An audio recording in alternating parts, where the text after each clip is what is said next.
નમસ્કાર, CB24 news સાથે હું રેશમા આપનું સ્વાગત કરું છું। અમદાવાદ ગુમા ગામ પાસે ગત રાત્રે 3 વાગે બોપલમાં અંગત અદાવતમાં ફાયરિંગની ઘટના સામે આવી છે। અમદાવાદના ગુમા ગામ પાસે ગત રાત્રે 3 વાગે મેરીગોલ્ડ રોડ ઉપર 10 શખ્સોએ બાનમાં લઈ રીતસરનો આતંક મચાવ્યો હતો।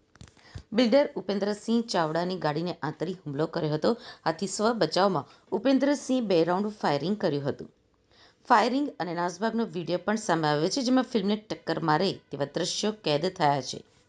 અમદાવાદના બોપલમાં અંગત અદાવતમાં ફાયરિંગની ઘટના સામે આવી છે। ધંધુકાના હુમલાખોરોએ બિલ્ડર ઉપર ફાયરિંગ કર્યું હતું। વિજયસિંહ ભુવા નામના મહંતને મળવા નહીં આવવાનું કહી આ હુમલો કરવામાં આવ્યો હતો, તો બીજી તરફ બિલ્ડરે સ્વ બચાવમાં 2 રાઉન્ડ ફાયરિંગ કર્યું હતું। હુમલાખોરોએ બિલ્ડરની ગાડી ઉપર પણ હુમલો કરી નુકસાન પહોંચાડ્યું હતું। બિલ્ડરે સ્વ બચાવમાં પોતાની લાયસન્સવાળી બંદૂકથી ફાયરિંગ કર્યું હોવાનો ખુલાસો થયો છે। પોલીસે બંને પક્ષોની ફરિયાદ પરથી આગળની તપાસ હાથ ધરી છે। આ ઘટનામાં હાલ ઉપેન્દ્રસિંહ નામના બિલ્ડરનું નામ સામે આવ્યું છે। પોલીસે આ સમગ્ર ઘટનામાં ઊંડાણપૂર્વક તપાસ હાથ ધરી છે।